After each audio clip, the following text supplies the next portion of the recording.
سلام، امروز قراره به خطرناکترین حیوانات دنیا بپردازیم و بهتره که هر جا اینا رو دیدی پا به فرار بذاری. موجوداتی تو این دنیا هستن که به گوگولی بودنشون معروفن و خوب هم تونستن رفیق انسان‌ها باشن، ولی این ویدیو جای اینها نیست. اینجا موجوداتی هستش که اگه گیرشون بیفتی تیکه بزرگت گوشته و جر و جرت میده. اولین مورد ما گورکن عسلی.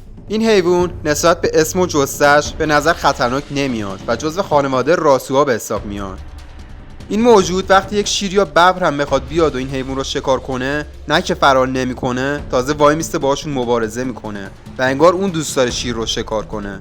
حتی در اکثر مواقع دیده شده که توی این رقابت‌ها شیر و خرس و ببر مجبور به عقب نشینی مقابل این حیوان شدن. کمی بزرگتر از یک روباهه، ولی با هوش بالایی که داره تونسته خودش رو به وحشی‌ترین حیوان دنیا تبدیل کنه و هیچکس جرأت مبارزه باهاش رو نداره. احتمالاً بگین چرا تا حالا تو هیچ باغ وحشی دیده نشده. راستش هر کی بخواد کمی اذیتش کنه تومش میشه. تو این مورد هم انسان‌ها استثنا نیستن.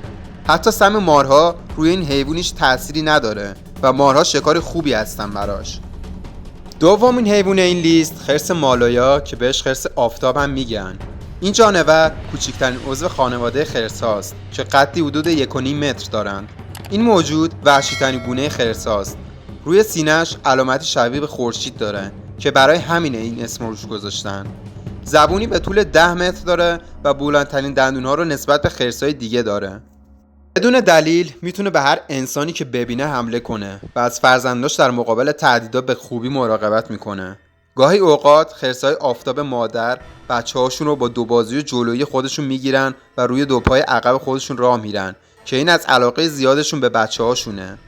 این خرس به خواب زمستونی نمیره و جمعیتشون هم کاهش چشمگیری داشته، طوری که اتحادیه حفاظت از طبیعت این خرس رو متاسفانه در معرض انقراض اعلام کردن. مورد بعدی ما وحشی‌ترین پستاندار کره زمین یعنی بابون هاست. وقتی کمی احساس خطر کنن دندونهاشون رو در میارن و دنبال طعمه میکنن. جالبه که همون خشمی که با بقیه موجودات دارن در مبارزه با هم نوع خودشون هم دارن. برای اینکه رهبری پیدا کنن برای گروهشون تا حد مرگ با هم دیگه درگیر میشن. بابونهای نر از بابون مؤنث محافظت میکنه و وقتی بدون بابون ماده از قلمرو دور شده به طرز خشنی اونو گاز میگیره تا تنبیهش کنه. سومین حیوان خطرناک ما دله یا ولورین هست که بزرگترین جثه خانواده راسوهاست. این حیوان گوشتخواره و بیشتر مثل یک خرس کوچیک میمونه تا راسو. به نظر بامزه میرسن ولی اینا میتونن یک گرگ و یا خرس رو از پا درارن. پای این حیوان مثل یک کفش اسکی میمونه و اصلا تو برف نمیره. واسه همین جلوی حیوانات بزرگتر میتونن بهتر عمل کنن و برنده جدال باشن. ولورین و گورکن توی خیلی از خصلت‌های رفتاری شبیه به هم هستن. ولورین در محدوده ناهموار کوههای راکی زندگی میکنه و حتی توی بدترین شرایط محیطی هم میتونن زنده بمونن. قبل از اینکه به مورد چهارممون برسیم لطفاً ویدیو رو لایک کنید. کاسواری، شترمرغ شاخدار یا کاسواری قبل از اینکه بخواد حمله کنه به طعمش بالهاش رو باز میکنه تا بتونه ترس ایجاد کنه. چیزی که ما میبینیم واقعا خیلی هم ترسناکه. چنگالایی که این حیوان داره طعمش رو راحت میتونه از پا دراره. درسته که پرواز نمیکنه ولی سرعتی که داره کافیه براش. پرنده کم زیبایی داره هم ترس و اصلا این دوتا با هم جور در نمیاد، ولی این پرنده همچین ظاهری داره. توریستای زیادی جذب دیدنش میشن ولی خیلی هاشون خبر ندارن اگه گیر این پرنده بیفتن کارشون تمومه. جالبه که طوری از تخما و بچه هاشون مراقبت میکنن که یا میمیرن و یا نمیزنن چیزیشون بشه. جانور بعدی ما اسب آبیه. با این جثه فوق‌العاده بزرگ و سنگینش میتونه تا 48 کیلومتر بر ساعت بدوه. تا 50 سال عمر میکنن و اجازه نمیدن کسی چپ نگاه کنه به قلمروشون. اسب آبی در سال باعث مرگ 3000 انسان میشن. محل زندگیشون هم جنوب صحرای آفریقاه. یه سر بریم اقیانوس و با یکی از وحشی‌های دریا آشنا بشیم به اسم گاوکوسه. کوسه خودش کم بود، حالا این گاوکوسه هست. بگذریم. این نوع کوسه دندونای قوی‌تری نسبت به کوسه‌های دیگه داره و هر چیزی که جلوش باشه رو تیکه تیکه میکنه. تجربه هم ثابت کرده انسان‌ها شکارهای خوبی هم هستن براشون و تعداد زیادی از انسان‌ها تو دریا توسط همین کوسه‌ها شکار میشن. تمساح آبشور. این تمساح بزرگترین خزنده و بزرگترین گونه کروکودیل زنده دنیا هست و اندازه حدود 4 تا 6 متر و وزن حدود 1 تن دارن. خیلی از طعمه‌های این جانور اصلا متوجه نمیشن کی تو دهنش افتادن، چون با استتاری که داره خیلی زود طعمش رو شکار میکنه. این تمساح قوی ترین آرواره ها رو توی کل حیوانات وحشی داره. مورد بعدی ما شیطان تاسمانی هست. این شیطان کوچولو در جزیره تاسمانی استرالیا زندگی میکنه. این حیوان وزن حدود 7 تا 10 کیلو داره و اندازه یک سگ کوچیکه و بزرگترین کیسه‌دار گوشتخواره که تا 90 سانتی متر رشد میکنه. زمانی که حس کنه تو خطر داره میفته، دندونهاشو نشون میده و یه صدای گوشخراش از خودش در میاره. از کسی هم نمیترسه و حتی عاشق اینه که طعمش رو زنده نذاره. حتی ممکنه به همنوع خودش هم رحم نکنه. به ببر بنگال میرسیم. ببری که در هند و بنگلادش بیشتر پیدا میشه. این ببرها از ببرهای سیبری سنگین‌تر هستن. هر حیوانی که وارد قلمروش بشه زنده بیرون نمیاد.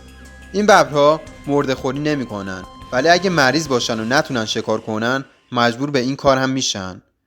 ببرهای بنگال در خطر شدید انقراض بودن تا اینکه مسئولان محیط زیست جریمه‌های خیلی زیادی برای شکار این ببر گذاشتن و همین اونا رو از این خطر نجات داده. بوفالو کیپ.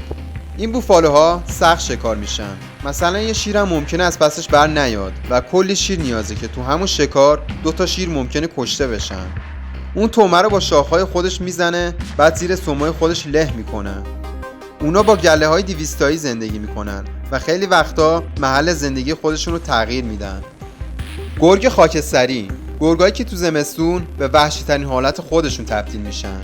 گرگ خاکستری در رأس هرم غذایی محسوب میشه. یعنی چی؟ یعنی فقط انسان و در برخی مواقع ببر توانایی شکارشون رو دارن. احتمالاً ویدیوهای گرگ‌ها رو دیدید که به چه حالتی در زمستون شکار میکنن. اونا قبل از اینکه طعمه کشته بشه شروع به خوردنش میکنن. در اکثر نقاط حیوانات کوچیک رو نه، حیوانات بزرگی مثل گوزن شمالی رو شکار میکنن. بیشتر مرگ گرگ‌ها به علت درگیری تصاحب قلمرو هست که یا قصد حمله دارن یا دفاع. کرگدن. 50% کرگدن نر و 35% کرگدن ماده به خاطر صدمات و مبارزه جون میدن. ولی چرا؟ اونا به خاطر قدرت بینایی خیلی کمشون از ترس جونشون به هر حیوانی حمله میکنن. حتی خیلی وقتا به همنوع خودشون هم حمله میکنن و باعث مرگشون میشه. اونا به خاطر شاخی که دارن مرکز توجه شکارچی‌ها هستن و متاسفانه فقط 5 گونه از اونا باقی مونده. خیلی از موجودات رو گفتیم، ولی یکیشون که خیلی از مردم ازش میترسن ماره. و در آخر به مار فوق‌العاده خطرناک مامبای سیاه رسیدیم. این مار متعلق به خانواده کبراهاست و با گونه‌های دیگر خودش یعنی مامبای غربی، مامبای سبز و مامبای جیمسون تفاوت دارن. درسته که سم این مارها به همون اندازه قوی هستن، ولی اونها ترسوتر از این حرفان. مامبای سیاه ماری براق و باریک است که تو مناطق جنوبی صحرای آفریقا دیده میشه. مامبای سیاه اصلا سیاه نیست و خاکستریه و به خاطر رنگ داخل دهنش به این اسم معروف شده. سریع‌ترین مار جهان که از اژدهای کومودو هم سریع‌تره. میتونن به راحتی تو آب شنا کنند. یک قاتل خشن و وحشی، ولی اونا لزوما شروع کننده حمله نیستن. اگه احساس خطر بکنن به شکارچی خودشون حمله میکنن. نیش اونا در عرض 20 دقیقه یک انسان رو از پا در میارن. به نظر شما خطرناکترین حیوان این لیست ما کی بود و از کدومشون وحشت بیشتری دارین؟ تو کامنت ها بگین تا ببینیم کدومش برای مردم ترس بیشتری داره. کانال رو هم سابسکرایب کنید تا از ویدیوهای بعدی ما باخبر باشید.